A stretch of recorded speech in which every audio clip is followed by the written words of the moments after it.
What's going on, my Century Unit? Is the Sentiment here. So this is my delayed review of SummerSlam 2024. I'll get to my overall thoughts of this SummerSlam at the end of this review. This is the second to last single-nighted SummerSlam, because in 2026 they're going to do a two-nighted SummerSlam. I'll get to that in the foreseeable future. So anyway, so the first match to kick off SummerSlam 2024, this is for the Women's World Championship on Raw. Liv Morgan defending the belt against Rhea Ripley of the Judgment Day, with Dominic Mysterio in the corner of Rhea Ripley. This match was good. Not great, but it's revolved around, Rhea getting injured. I'll get to that shortly. So the early portion of the match, you had a lot of shtick. You had Rhea chasing Liv around the ring. It's a typical cat and mouse chase you see if you watch Tom and Jerry. But anyway, so Rhea got hurt. It's the whole bulk of the match. You had Liv working on the injured shoulder of Rhea Ripley. This is Rhea's I think this is Rhea's first match since she came back from injury. She got injured I think it was the Raw after Mania of this year, by Liv Morgan. So I think they bring up that Rhea haven't got pinned for 26 months, so that's technically nearly 2 years. That's impressive. But anyway, so one moment of the match, you had Rhea going to chase Liv in the corner, but Liv got out of the way. Rhea was crashing onto that, I think it was the middle turnbuckle in the corner of the ring. She was hurting her shoulder, and then minutes later you had Liv kind of ram Rhea into the other side of the ring. I think it was onto the ring post, and Rhea selling her shoulder. She was screaming in agony. She's saying multiple times, "It's out, it's out, it's out." Referring that her shoulder's out of her socket. That is very scary. I'm gonna be honest. Rhea's got some good shoulders. Rhea looks like a character from a comic book. You're not from DC or Marvel, probably from Conan the Barbarian or Krull or Judge Dredd. She's got that comic book character presence. And also she's got a V-taper. If you don't know what a V-taper is, she's got a narrow waist and wider shoulders. She's not like a bodybuilder type. You can tell the last few years, Rhea kind of changed her body. You could put some muscle in her frame. But anyway, so it was a scary moment. She was holding her shoulders, screaming in agony. Some moments of the match, you had Rhea trying to pop her shoulder back in, ramming her onto the announce desk or into the corner to get her shoulder back in place. I think one more of the match to lock in the I think it was the what's it called? They kind of changed it to the Bruisalizer.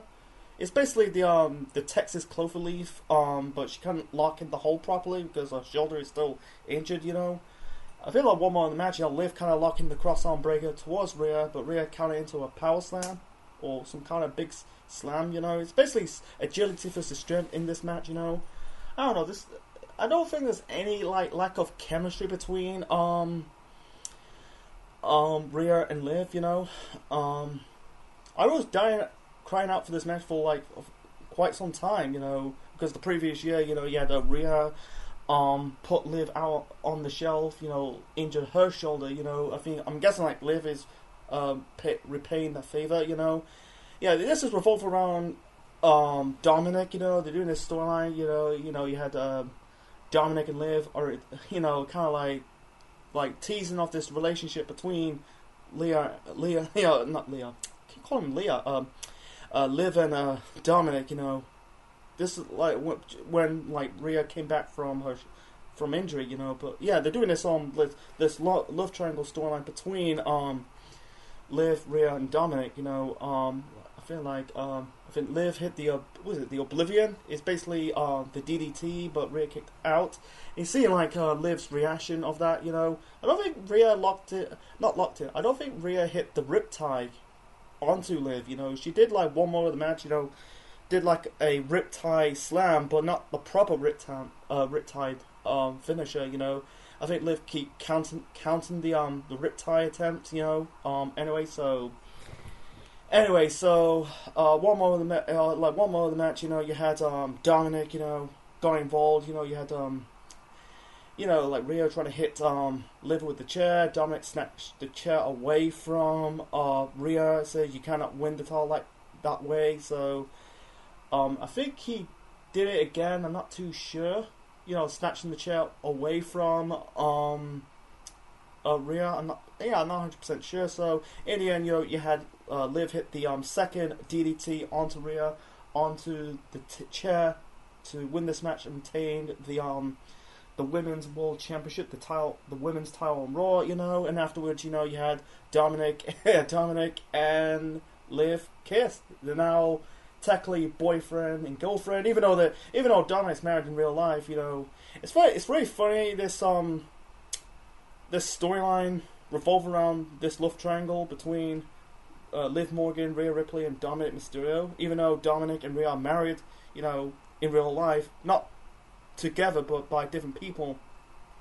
But it's funny, you know. Yeah, they're kind of okay with it, you know. You know, but you know, it's acting, it's not real. You know, even though they're married by different people in real life, you know. But yeah, Rhea, you know, Liv Morgan and Dominic are now a couple now. You had fucking Michael Cole calling Dominic a son of a bitch. One of them shouted like, "You pieces of shit." I think it was Michael Cole, man. Maybe it is Corey Graves or Pat McAfee, but I think it's Michael Cole shouted like, "You piece of shit." Anyway, so this SummerSlam revolved around the Judgment Day. You know, you had this segment with you know, Priest, Damian Priest, pissed off at Dominic. He's now self-proclaimed out of the Judgment Day, you know, turned on Rhea, his mommy, you know, for the last 2 years, you know. Yeah, they kind of end this on-screen relationship between Dominic and Rhea. You know, been doing it since Dominic joined the Judgment Day at Clash of the Castle, you know. It's funny, like, it's been over the last 5 years, you know. Dominic, even though he's been around for like the past 20 years, you know, she was part of this storyline between Rey Mysterio and Eddie Guerrero, leading up to the custody of Dominic match at SummerSlam in 2005. But 5 years as an on-screen character, as a performer, you know, like in the first 3 years, you know, between 2019 and the summer of 2022, you know, he was teaming up with his father Rey. But I think turn heel kind of was the turning point for Dominic Mysterio, you know, to add some character development, you know. I think the Judgment Day helped that, you know, but I'll talk about more of the Judgment Day. I'm gonna tie it in, you know, when I talk about the World Heavyweight title match between Damian Priest and Gunther. That's later on. But besides that, you know, it was a good match, but I think Rhea getting hurt in this match kind of hurt the quality of it. So, and almost too much shit, you know. Almost, you know, like, you know, Liv being the chicken shit heel. You know, yeah, I'll get to more of that new Judgment Day later on in this review. So the second match of the night, this is the shortest match of the night. This is for the Intercontinental Championship. Sami Zayn taking on Braun Baker. This is the rematch from Money in the Bank. I've never seen that match of Money in the Bank. I never got a chance to see Money in the Bank 2024. You know, I was a bit burnt out. You know, I didn't got the chance. You know. But this match, I was a bit disappointed. It's about 5 minutes long, but they made it most for 5 minutes. You know, I'm not gonna play it in the okay, but I think it kind of excelled. You know, it's basically speed versus agility. One more of the match, you know, I feel like you had Braun going to charge at Sami, but he kind of crashed into the ring post of the ring, you know, and he kind of injured his shoulder, you know, selling the shoulder a bit, you know. You know, I think he had Sami hit the blue, was it the Blue Thunder Powerbomb or the Blue Thunder Bomb? Was it whatever it's called? You know, did he do that? So I think he did like that splash or kind of move off the ropes. You know, not the suicide dive. I think it's a springboard plancha. I'm not really sure about this, but anyway, so yeah, Braun hit. Yeah, I think at one moment, some portion of the match, you had Sami was going for like the the Avuna kick that beats Braun in the first match of Money in the Bank, but Braun countered it, you know. He hits Sammy with the Frankensteiner, you know. It's paid homage to his uncle Scott Steiner, even though he's the son of Rick Steiner. And also, they kind of attended the show, the Steiners, you know. You had the WCW legends attending the show. You had X-Pac, you know, Sean Waltman, Kevin Nash, the Steiners. I think you got Tori Wilson. I might be wrong. But I might be wrong about this. So, in the end, you know, Braun hits Sammy with not one but 2 spears to win this match and win the Intercontinental Championship for the first time. This is his first championship on the main roster. That was good. I think it was the right call, man. But it's really a shame for Sammy because he's just won the belt at WrestleMania 40 against Gunther, because Gunther held the belt for about almost like 2.5 years, something like that. You know. He had a decent. To be honest, he had a decent run. You know, he had a good feud with Chad Gable. You know, they had a match at Clash of the Castle. You know. I think he had a good feud with Braun Baker. I think Sammy. I don't see Sammy holding the belt much longer, like a 1-year reign. He's got to hold it for like a few months. He's kind of like a transformation of champion.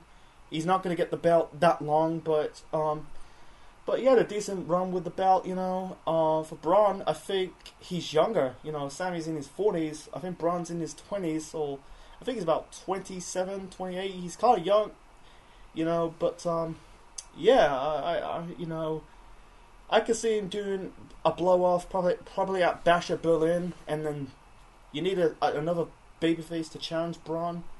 Braun as a babyface will never work. It never worked out. You know, it's funny that, you know, I saw the first episode of NXT 2.0. This is like almost 3 years ago, and see Braun as a babyface never worked out. I think him turning heel was the right call. You know, he could be like paying homage to his uncle, you know, and his father. You know, like, I hope he had a good run.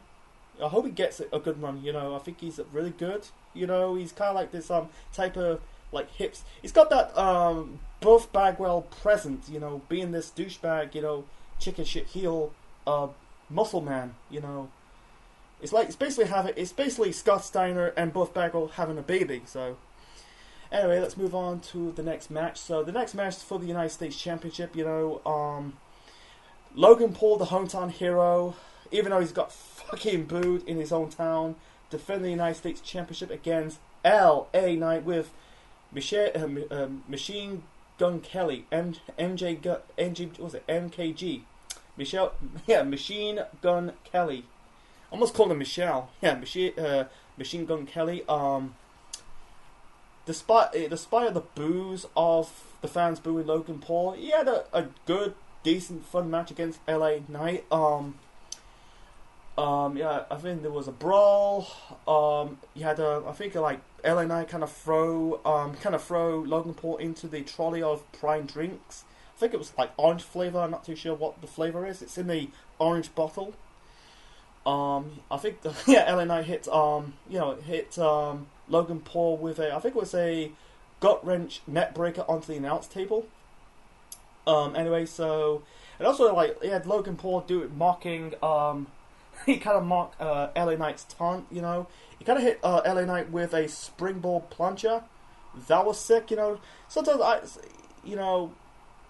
it's really good to see that move. You know, it's one of the best high flying maneuvers, man. But even though like Logan Paul for me, I think he's a bit overrated, man. I think he's just there to, you know, he was there to draw a lot of wrestling fans, you know, because like the stereotypical wrestling fan only like wrestlers because of they doing flips and dives, you know.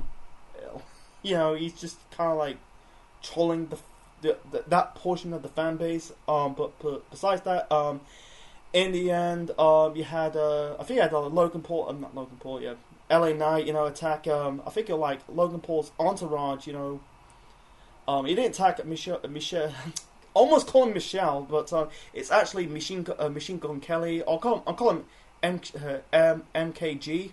Otherwise, this is going to get confusing, by the way. So, he hit most of the entourage, and you got one of them is called Jeff, you know. I'm not familiar I don't really give a fuck about Logan Paul, Jake Paul, you know. I think they're just jokes, man. But, Machine Gun Kelly give Logan the brass knuckles. You know, he kind of hit LA Knight with it, but instead of knocking him out, yeah, he hit hit LA Knight with the punch. Before he hit using the knuckle dusters. This is like a few seconds or a few minutes before MKG giving Logan Paul the brass knuckles. But anyway, so Logan Paul hit LA Knight with the brass knuckles, going for the buckshot lariat, and then in the end LA Knight hit the the BFT, that is the blood transfusion. Yeah, BFT. Is it BTF or blood transfusions? It's called. It's basically like, I think it's similar to EC3's 1%er. You know, it's some kind of like head DDT first. I can't remember what it's called. It's similar to EC3's 1%er to win this match and win the United States title. It said on Wikipedia it's LA Knight's first championship since he signed in WWE. Did he won the was the $1 million champion in NXT before he got called up to the main roster? But I think this is his first major championship in WWE. I'm very glad for LA Knight.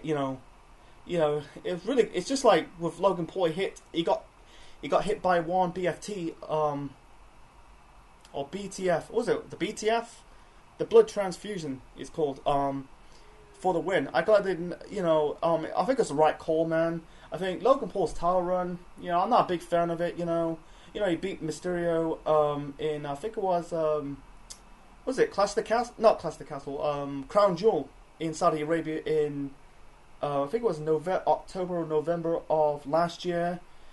And then he went on to have a run with it. He beat Kevin Owens at the Rumble. He retained it at the Triple Threat match against Randy Orton and Kevin Owens at WrestleMania 40, and now he's dropped it to LA Knight. It was the right call. I'm guessing I just want some, a catch up on SmackDown on YouTube. That he's looked like he's gonna face his first program as United States champion. He's gonna be Santos Escobar. But I think for LA Knight, it took him 2 years since he won his first championship on the main roster, and also in the company. I think for LA Knight, he's very talented. He's good in the ring, good on the mic. He's got he's kind of like the people's champion, no pun into the right. He's got the heart of the people. He's kind of he's got that type of connection with the fans. I could see him having a good run. I don't know how long he's gonna hold the belt. I hope he had a good run as United States champion. I think he deserved it. For Logan Paul, I heard rumors like the reason why he's lost the championship because I think he did like a controversial tweet over some kind of like over an Algerian boxer.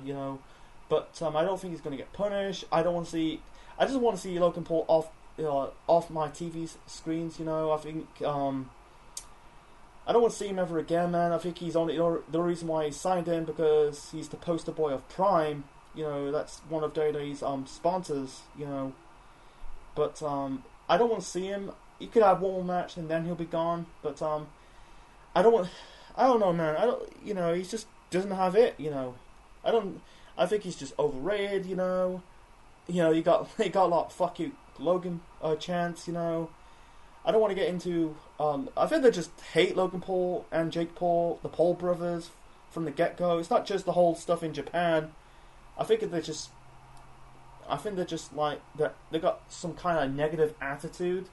That could be the reason. So, anyway, let's move on to the next match. So the next match we've got the women's championship on SmackDown. Bayley defending the belt against Nia Jax. Who just won the Queen of the Ring tournament 2 months prior at King and the Queen of the Ring.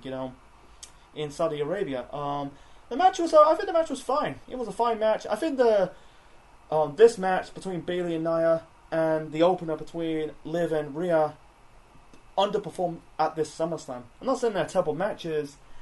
By the way, I'm not going to put them in the okay when I get to my overall thoughts of this SummerSlam. But it's in a good only just. But besides that, man, it was a good match. You know, I think like Nia like showing her dominance towards Bayley. You know, I think every time Bayley trying to going for like her repertoire moves. You know, I think Nia kind of countered it. You know, she kind of the Nia. I think like Nia hit the what is it the Annihilator. It's basically the bonsai drop onto Bayley, but kicked out. Bayley hit the Bayley to belly suplex onto Nia, but that was also a near fall.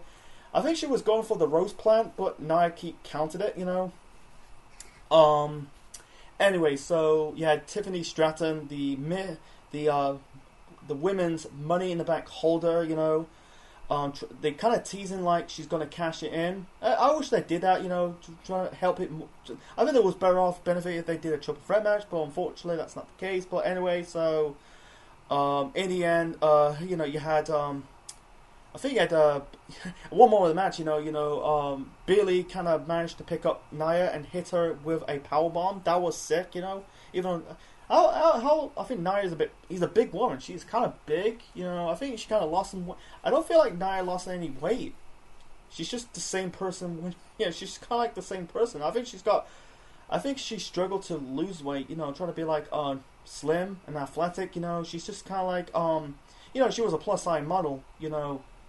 You know, she's Samoan born, you know, she's related to The Rock, you know. I think she's related to the Barbarian. I don't know if she's the daughter of the Barbarian or the niece of the Barbarian. She's got some connection of the Barbarian, you know. I'm not too 100% sure. So anyway, so I think Nia hit Bayley. I think it was a powerbomb multiple times. It hit like 2 more Annihilators. That's the bonsai drop onto Bayley to win this match and become the WWE Women's Champion.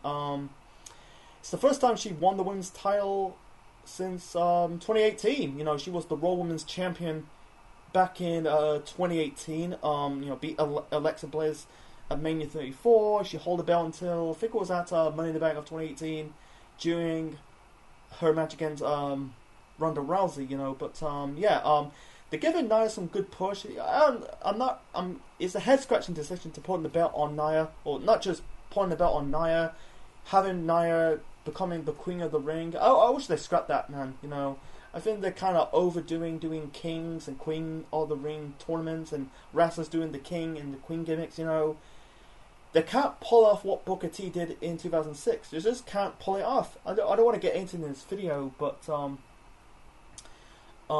besides that, for Bayley, I think Bayley had a decent run as WWE Women's Champion. You know, because she beat Io Sky at WrestleMania this year. She had a decent run with the belt, you know. She had a good the triple threat match at Backlash between her, Naomi, Tiffany Stratton was good. She had a good performance against Piper Niven at Clash of the Castle in Scotland, you know. She had a decent run. You know, I don't see Bayley holding the belt for one whole year. You know, she's a transformational champion. I knew going into this, I think Bayley's gonna drop the belt at SummerSlam, and my prediction was right, you know. Depending on who's going to be the champion or the challenger for Bayley at SummerSlam. Whether it's Nia Jax, whether it's Tiffany Stratton or Piper Niven, you know, but it's just what it is. But what's next for Bayley? Are they going to do... I think I could see a blow-off between her and Nia, probably at Bash of Berlin. But now, like, Tiffany's now in the alliance with Nia Jax, you know. I could see Tiffany going to turn on Nia, cash in the briefcase, and become women's champion. I think it'd be sooner rather than later. You know, they're kind of hype up Tiffany's briefcase. You know, I'm not a big fan of it. You know, it's so pink. You know, I don't mind. Yeah, over the years, you know, I don't mind. Damian Priest's customized Money in the Bank briefcase, and also Damian Sandown's customized briefcase. But it's good for women. For me, not so much, but let's move on to the next match. So the next match we got CM Punk, his first match in 10 years, taking on Drew McIntyre with Seth Rollins as the special guest referee. Good match, but I think Rollins as the special guest referee really hurt it, in my opinion. You know, it's good to see Punk versus Drew. We'll finally get that. You know, they've been doing it for months now. You know, because Punk got hurt after the Rumble. And then, you know, Punk costing Drew the World Championship, you know. Drew won the World title against Seth Mania 40. Then, you know, on the same night, you know, you had Punk attacking Drew, Damien Priest cashing on Drew to win the World Heavyweight Championship, and then Punk cast Drew again in his home country of Scotland against Damien Priest, and then you know, when Drew won the men's Money in the Bank ladder match and cashed in the briefcase, Punk cast Drew once again to get the title away from Drew, you know, to set up this match, you know. I think it's the right call, man. I think, you know, I don't want to see Drew and Punk for the championship, you know. They don't really need the championship, you know. Let's just revolve around the bracelets of AJ Lee, you know. I'm not really buying into it, you know, because AJ is not coming back, you know. I'm talking about AJ Lee, not Styles, but I don't see AJ coming back in WWE. I think she's done. You know, how she's going to fit in today's WWE, you know. Even though I see some pictures on Instagram, she looks in good shape. You know, she kind of aged a little bit. You know, she's in her 30s, but you can tell she kind of packed on a little bit of muscle. But I don't see her coming back, you know. I don't know, but anyway, the match was good. Like I said, I think Seth. I'm not a big fan of Seth as a special guest referee. You know, brings nothing to this storyline between Punk and Drew. The only reason they bring Seth in is to be on the show, you know. But anyway, he was being this loser, not cowardly. He's kind of being this bending the rules type of referee, not calling it straight, you know. Anyway, so he's doing the Shawn Michaels pose, you know. Anyway, so it was good. It was basically speed versus agility, you know. I think like Drew working on the strength on Punk, you know. I think it kind of like catapult him onto the ring apron, you know, slamming it against the bottom part of the commentary table. I think he kicked out. I think he kicked out of Drew's Future Shock and the Claymore kick. You know, yeah, you know, Seth being the chicken shit, not the chicken shit, but kind of being this lazy referee. You know, you can tell he's trying to be the lazy referee. You know, I'm not a big fan of it. You know, you kind of hurt this match a little bit. They don't need to have Seth in this match, you know, as the special guest referee, any capacity, you know. Let Punk and Drew do his own thing, you know. Punk was good in this match, you know. I think he hit with the knee. I think one more of the match he was going for his typical like knee, his opponent in the corner, then the bulldog, the knee, and then the bulldog off the corner, you know. I think he did that. I'm not too 100% sure, you know. It's revolved around the bracelet, you know. You had Seth wearing the bracelet, you know. Drew knocking Rollins out of the ring, you know. Anyway, so Punk hit the GTS onto. Before that, you know, Punk trying to lock in the Icon device onto Drew. Actually, he's not gonna. He's not gonna lock in the submission hold. He's trying to get the bracelet off Drew's hand, his wrist area. So I don't want to, you know, like I said, AJ's not coming back. I don't see him coming back in any capacity, you know, because I don't want to talk about it. But anyway, so and then suddenly Seth's wearing the briefcase, the bracelet, you know. You got Punk and Rollins crashing butting heads, you know. He said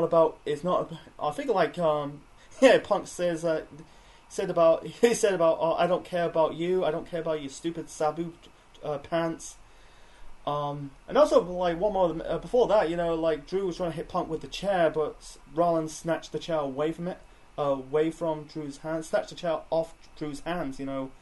Yeah, he's trying. I don't know, man. He kind of hurt this match a bit, you know, but it was good, but not great. It could be a lot better. But anyway, so Rollins.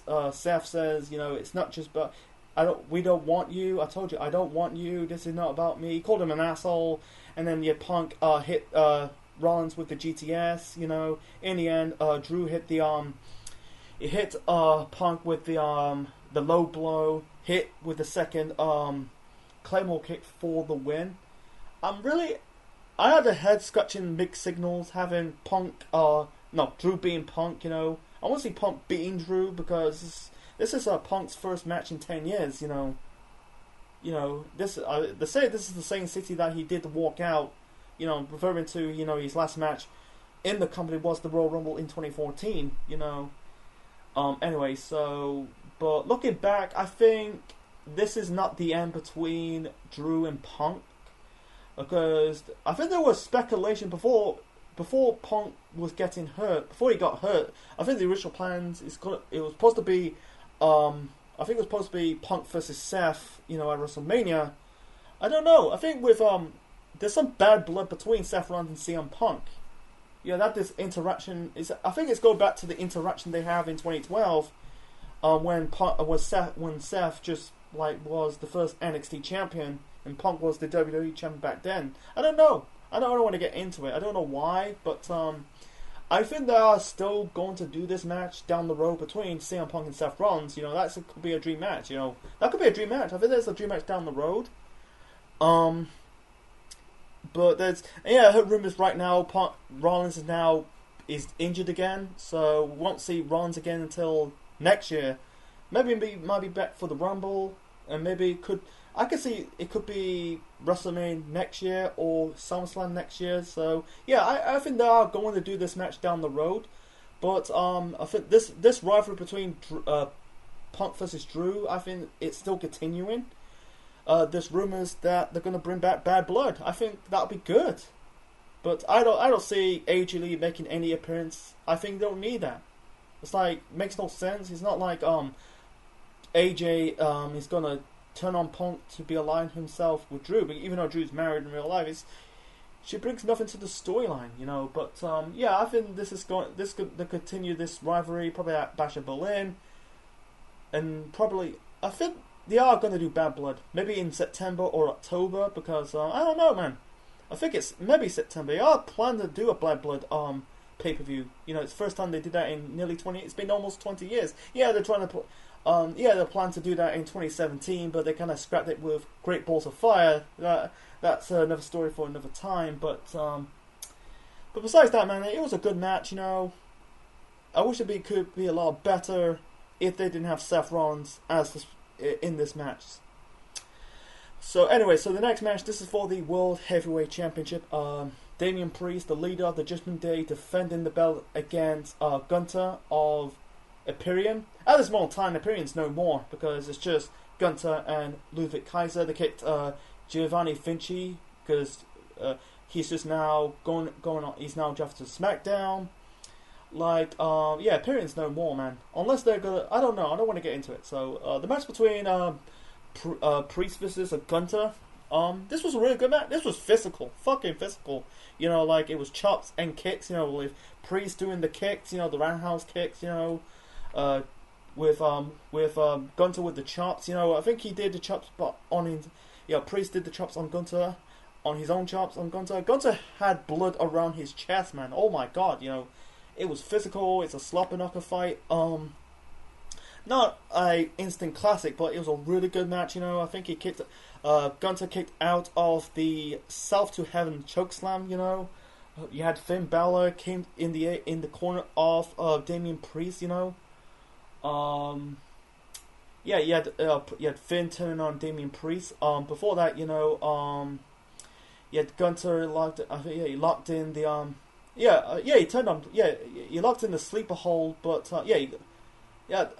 and I think he counted with the pinfall. Before that, you had Priest locked in the not locked in. He kind of hit the South to Heaven's chokeslam onto Gunther, and then Finn put Gunther's. I think it's Gunther's leg onto the ropes. You can tell it's a double cross. I'll get to that later on. So anyway, you had Priest seeing the replay footage of seeing Finn putting Gunther's leg on the ropes for that nearfall. So instead of helping his leader, Damian Priest, retaining the championship on the show, he's going to cost Priest the championship, and I think he did. In the end, you had Gunther locking the sleeper hold onto Damian Priest, but like I said, he kind of counted into a bridge suplex pin, but Gunther kicked out for the near fall. In the end, Gunther hit the powerbomb, then the sleeper to win this match and win the World Heavyweight Championship. World Heavyweight Championship for the first time. Sorry, I'm kind of stumbling, My throat's a bit dry. But anyway, so Gunther winning the World Heavyweight Championship was I think it was the right call, man. He's just won the King of the Ring tournament. For the last 2 years, man, you know, they kind of built Gunther. I thought they could have buried him because he was there in the final years as Vince McMahon in charge. You know, they kind of first off they changed his original name Walter to Gunther Stark. You know, that's in NXT, and when he got called up to the main roster, and then when Vince left, you can tell they're building Gunther to the get-go. You know, like have him winning the Intercontinental Championship. You know, holding that belt for 2 years until dropping belt to Sami Zayn. And now winning the King of the Ring tournament, and now he's now world champion. I think he's the first Austrian-born champion in WWE history. You know, the first Austrian world champion. You know, for Gunther, I think he's very good, man. You know, I don't think he's going to hold that belt much longer, but who knows? Because he's the longest reigning NXT UK champion, the longest reigning Intercontinental champion of all time. You know, he's really good. You know, it was by design. You know, I think Gunther's got a good look.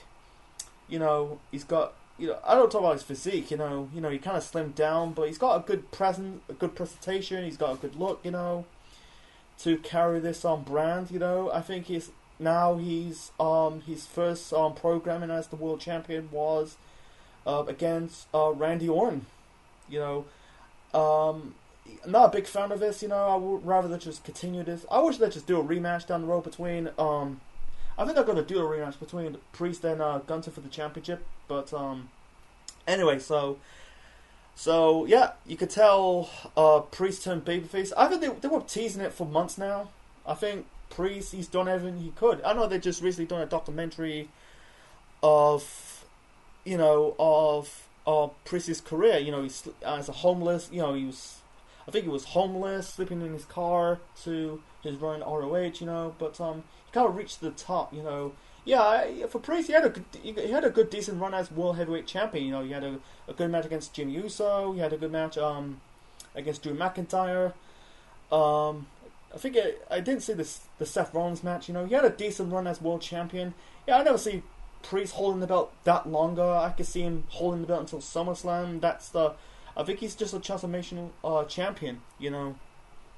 But yeah, this now we got the new Judgment Day. You know, it's funny. Like Damian Priest is the last member of the original Judgment Day. You know, the original 3 members of Judgment Day was Edge, Damian Priest, and Rhea Ripley. And now we've got the new Judgment Day. They kicked. I think they just not just kicked Damian Priest out of the group. They now kicked out Rhea Ripley out of the group. You know, we got the new Judgment Day. I saw clips on Raw. You know, sometimes I catch up. I don't really watch the full shows. You know, I watch the YouTube clips not just for WWE but AEW too. You know, to catch up what's going on.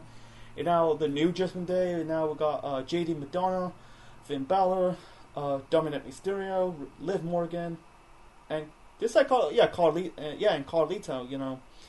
Not a big fan of this new Judgment Day. And now they're going back to the opener. You know, I think the dynamic is now changing of Liv and Rhea. You know, I think this is now a double turn. You know, Rhea's now a babyface, Liv is a heel. Rhea's better off as a heel. Yeah, Rhea Ripley's better off as a heel. I think she plays her character pretty damn well. It's funny, like, you know, she, like she was in NXT UK, she was a heel. I think she was a heel before she was a babyface. You know, she plays the character really damn well. You know, maybe a babyface Rhea turn might be good. You know, I think with Liv at this moment in time, I think her momentum is gone. It's finito. Like winning the SmackDown Women's Championship in 2022, dropped the belt to Ronda Rousey. Maybe she lost some momentum.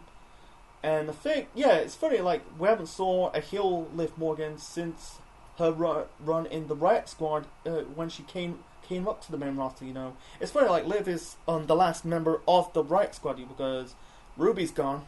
She was gone years ago.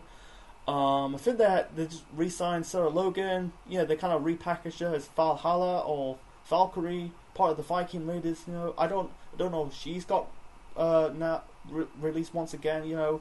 Yeah, like the successful member of the Riot Squad, it has to be Liv. You know, she's, you know, SmackDown Women's Champion, and now she's the Women's World Champion. You know, I think maybe they give it. I'll give it a try. I think Liv is better off as a babyface. She's more natural as a babyface than a heel. Same as Rhea. Rhea's more natural as a heel than a babyface. But who knows? I'll give it time. But yeah, this show has the blueprint of the destruction of the Judgment Day. I wish they'd just get rid of the Judgment Day. I think once and for all, because the group's been around for 2 years. It's got to end pretty damn soon. I think it's got to end soon. How long will they end it? Who knows? Might be the end of the year or the start of next year. I think it's kind of run its course at this moment in time. Before we get to the it was a horse fight. I really enjoyed that match between Priest and Gunther. Anyway, so before we get to the main event, you had 2 segments. I'm gonna put it in the bag when I get to my overall thoughts of the show. You had this Manscaped segment revolve around, Otis and Akira Tozawa and Maxine and Corbin. I think Apollo Crews. I'm not too sure.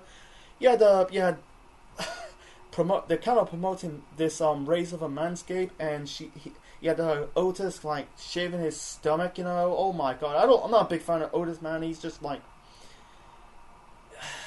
I don't understand why they put the briefcase on him. He just doesn't have it. He doesn't have the look. I could see him getting released. He just doesn't have the look, man. But anyway, and then the second segment, you had revolve around Miz and Austin Truth, Miz and R-Truth, and what's his name? Austin Theory and Grayson Waller. This is revolve around Jelly Roll. I'm not a big fan of that. It's so killing time. It's funny part.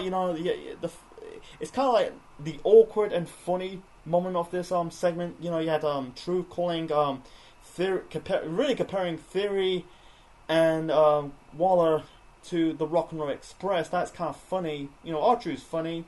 I think like early in the year, he's comparing DIY to DX. But the Jelly Roll,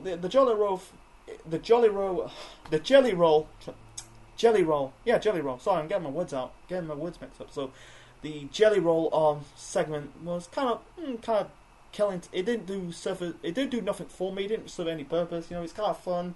They did they did like a triple 5-knuckle shuffle onto, I think it's on Waller or Theory. I'm not too sure. Probably Theory. So let's move on to the next match, or the main event actually. So the main event, we've got the WWE Championship match. Cody Rhodes defending the belt against the new leader of the Bloodline, the new Tribal Chief, Solo Sikoa. This is under Bloodline rules. This match is similar to the Roman Cody match at WrestleMania of this year. It's a carbon copy, a little bit of the carbon copy. This time you don't have John Cena and The Undertaker, But besides that, it was a good back and forth match between Solo and Cody. And then when Cody hit the because Solo kicked out the first Crossroads, then he kicked out the second Crossroads attempt. Then out comes the Tonga brothers, Tonga Loa and Tonga Tama.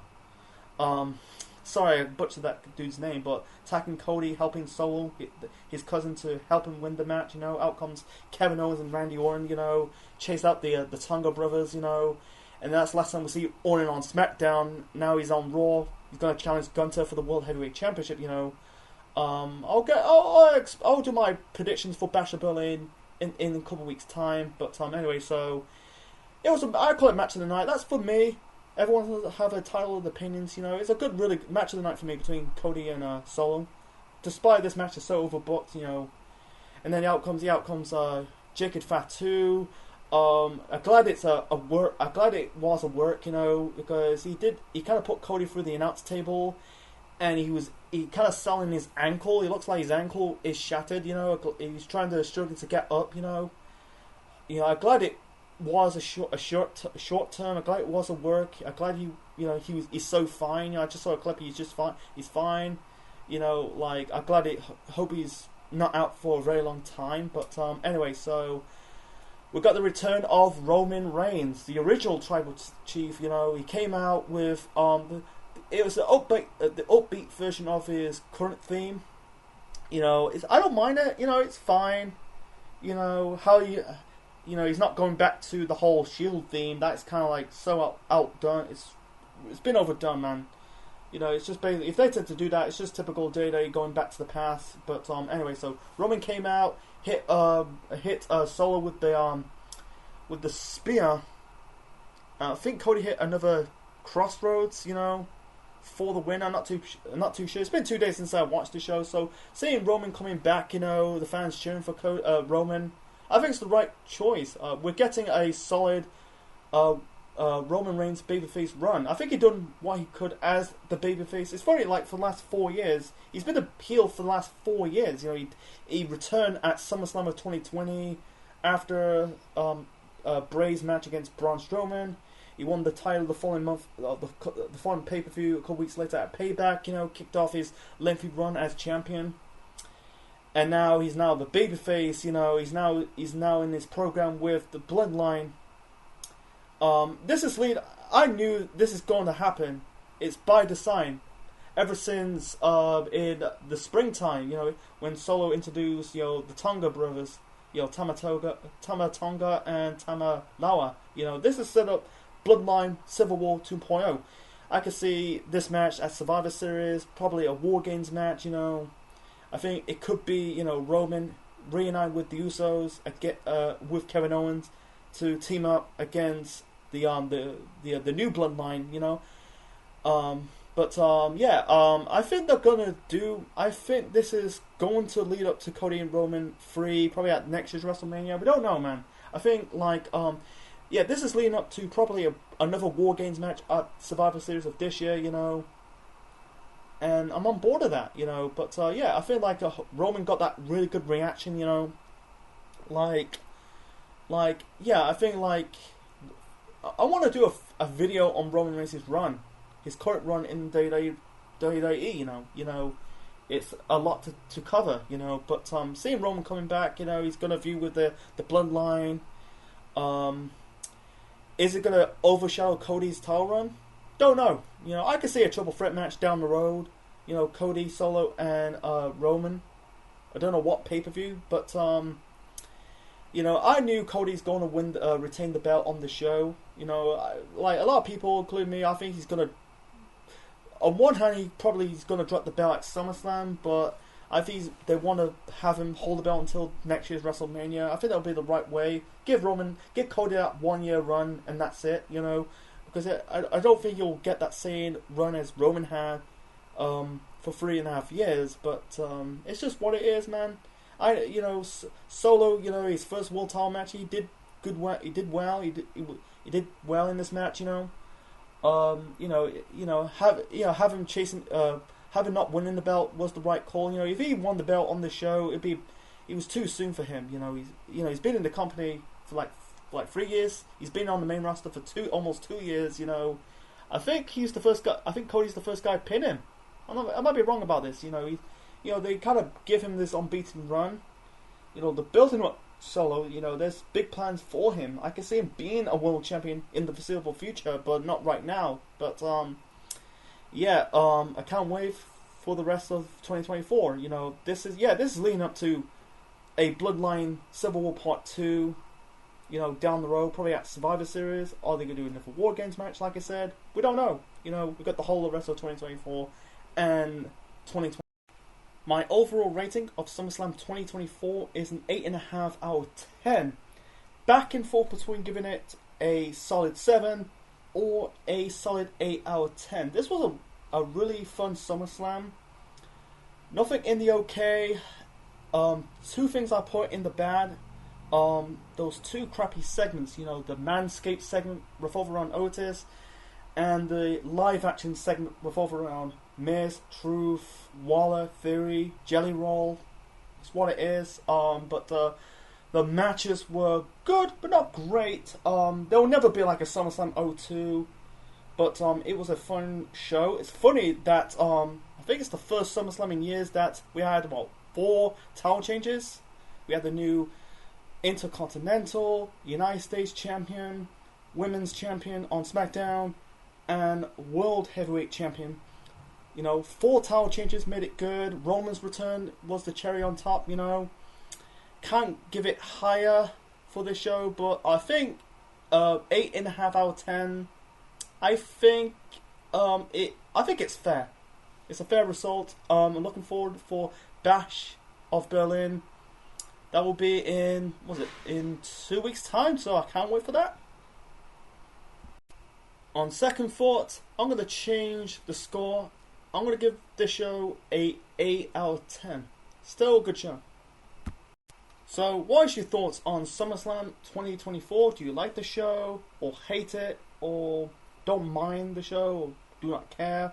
Please leave your thoughts on the comment section below. Smash the like button, click the like, click the bell, subscribe to the Central Man Network on YouTube, be part of the Central Unit for more wrestling videos and more. And this is the Central Man officially signing out. Check you later, folks.